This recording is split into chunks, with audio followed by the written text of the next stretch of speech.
Just upload a bunch of videos to YouTube and make thousands of dollars a month. Does that really happen?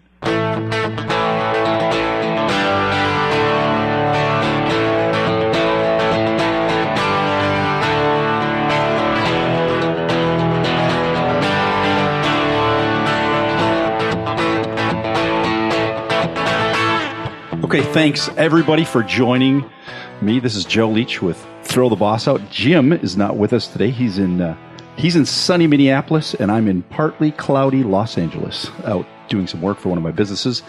And today, we're going to answer the question about this YouTube mystery and how likely is it that someone can actually make money and start a business with a YouTube channel.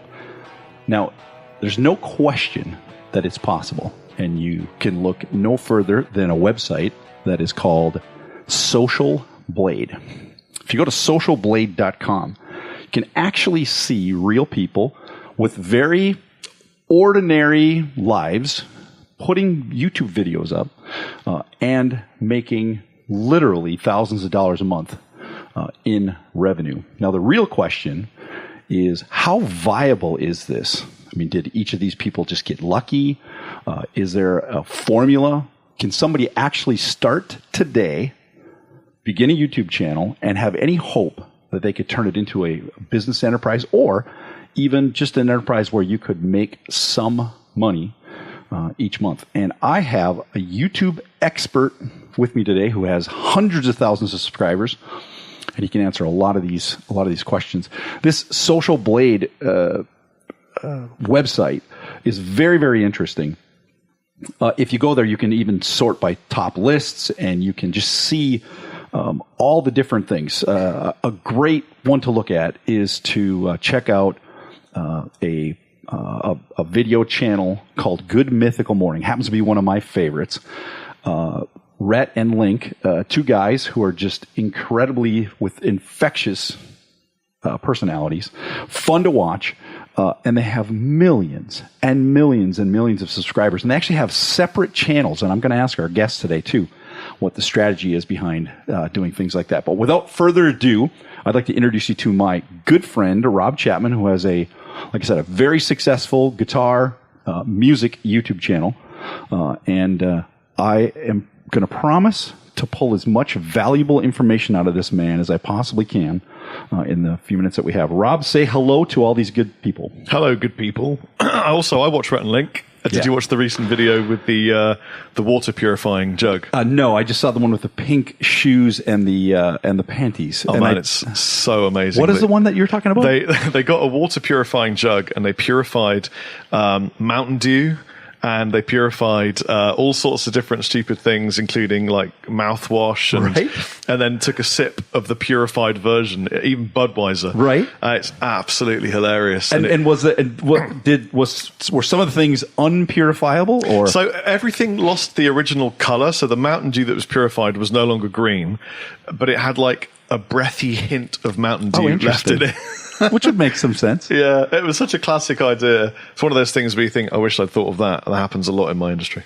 Well, and when you say your industry, I'm glad you brought that up. You consider YouTube your industry? Do you consider music your industry? How do you look at that? I consider creative marketing my industry, and music industry, my industry. Mm-hmm. And I consider I'm a very slightly unorthodox YouTuber.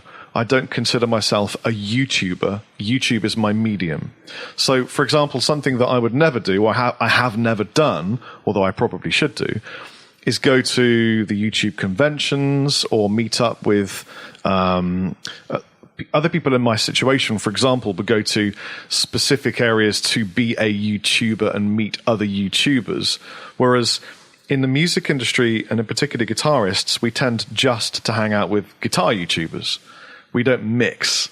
I don't really know why. I think it's something to do with the want to focus on the industry we're in, and not necessarily put too much of a focus on the fact that YouTube is the medium that we use.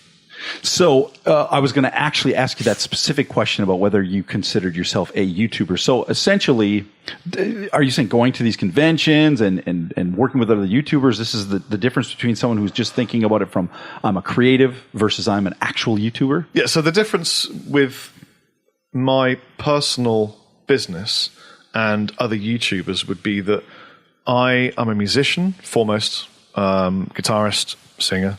I have a guitar brand, and then I market both of these things via my YouTube channel. So my YouTube content is to do with the music I write, the bands I'm in, the guitars I'm selling and marketing, and fun around that area. I have made lifestyle kind of fun blogs and things. You have aren't you adding like a cooking yeah, I'm going to be playlist? doing a cookery playlist because I'm absolutely obsessed with cooking. Channels like Hot Ones, like First We Feast, that kind of stuff. I love food.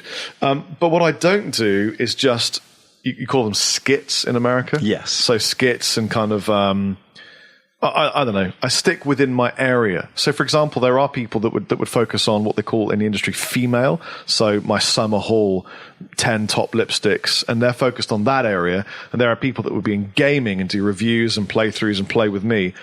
And my area is music industry, which is really small. It's one of the smallest areas of YouTube you could ever muster. Now, a little departure from the conversation here is I should say that as I'm asking Rob a lot of these questions, I already know the answer because Rob and I have been friends for quite some time, and we do business together, and that's how we got to know each other as business partners first, so to speak, and now very, very, very good friends. So I would like you to tell the story that we were just talking about last night, in terms of, or the night before. You didn't set out to create a YouTube channel. No. You were trying to go ahead and explain that you're.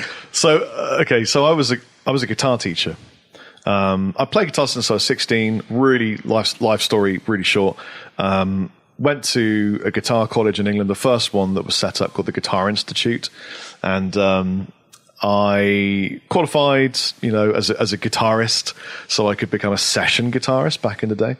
I did a couple of little jobs, and then I had to get a real job, and I ended up in optics and job after job after job doing things for other people that I didn't really want to do, making no money, got made redundant twice. It was just a disaster. Say that again. I must have worked in every industry you could imagine: local government, optics, food manufacturing. I was a martial arts instructor for about 2 years. I've literally everything you can imagine I've probably done, but none of them worked because none of them were fulfilling. I didn't like being told what to do. I didn't like being paid just above minimum wage.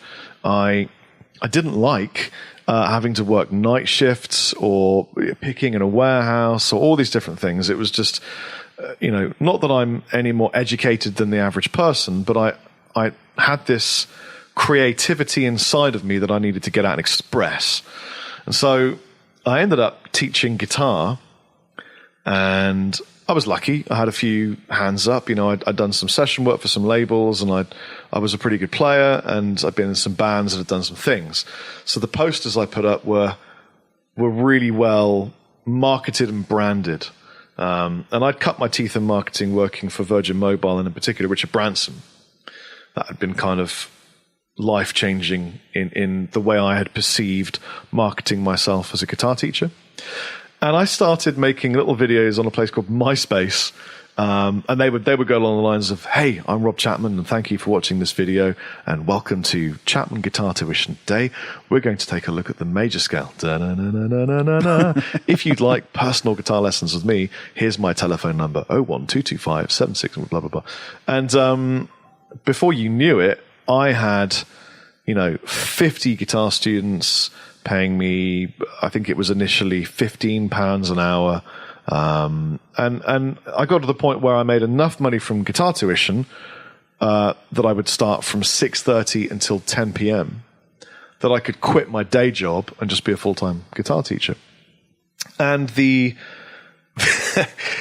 one of the MySpace videos did pretty well. I think it had like 200 views. and 3 comments. And one of the comments said, "Wow, man, I've never seen anyone play like this. This is amazing. Wish I could get lessons from you, but I live in, I think it was like Sweden or something. You should definitely make videos for for YouTube. It's this new place where you can upload videos." And I kind of thought, well, you know what? I'm open-minded. I'll go take a look. And there really were no other guitarists doing regular content. There was one video by a channel called Fun 2, I think it was, I think it was a Korean guitar player playing something really pretty amazing.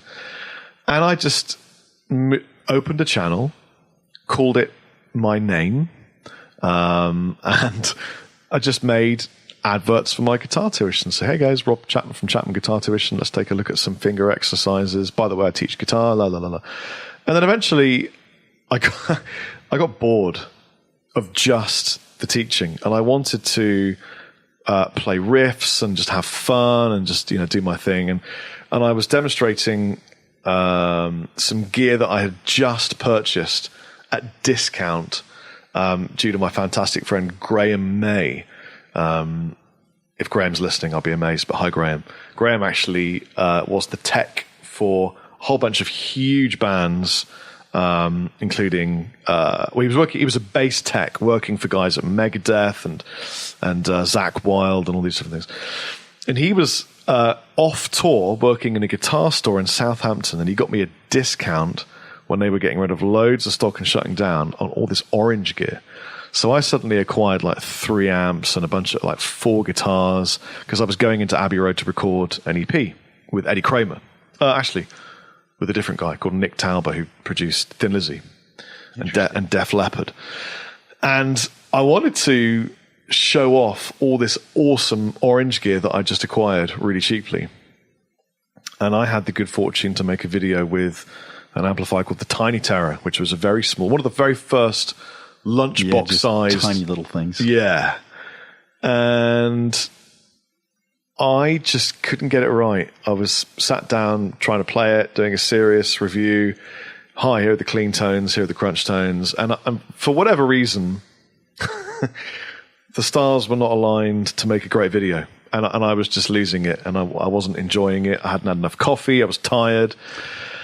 And I put on some music, got myself psyched up, and I started jamming. And then I started fooling around. Like I was doing kind of Metallica style galloping, dun, dun, dun, dun, dun, and then I was imagining I was riding a horse, and then I just came up with all these stupid things, and then in editing, I chopped it into a montage and just thought, to hell with it, I'm just going to upload it. And just to be clear, prior to that, most of your videos would be a little bit more serious, polished, or yeah, yes, all serious.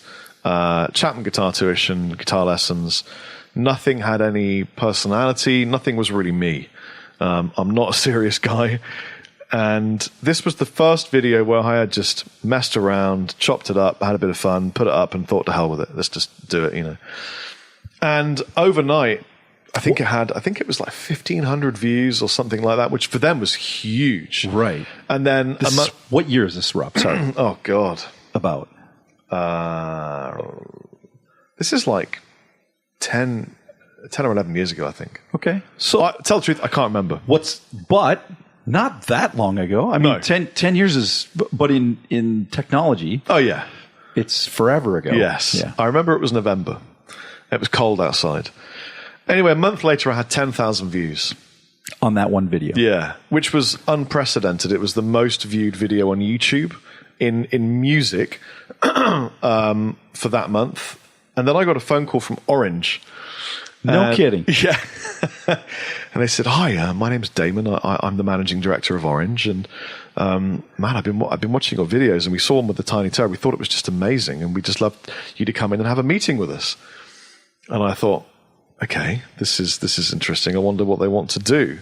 And they wouldn't tell me on the phone what they wanted to do. So I packed up a bag, drove to Orange, which was like 5 hours away in a car, got there, and they said, we would like to offer you a kind of a job, like an ambassadorial role, where you would be coming with us to Frankfurt Music Messe or the NAMM show in Anaheim, California, or Ibbenbüren Music Produktiv, and you would play guitar for us all day long, and we'll pay you. Sorry? And we'll pay you. Oh, no, they didn't say that. Huh? They didn't say that. They said we would bring you and you could play guitar and maybe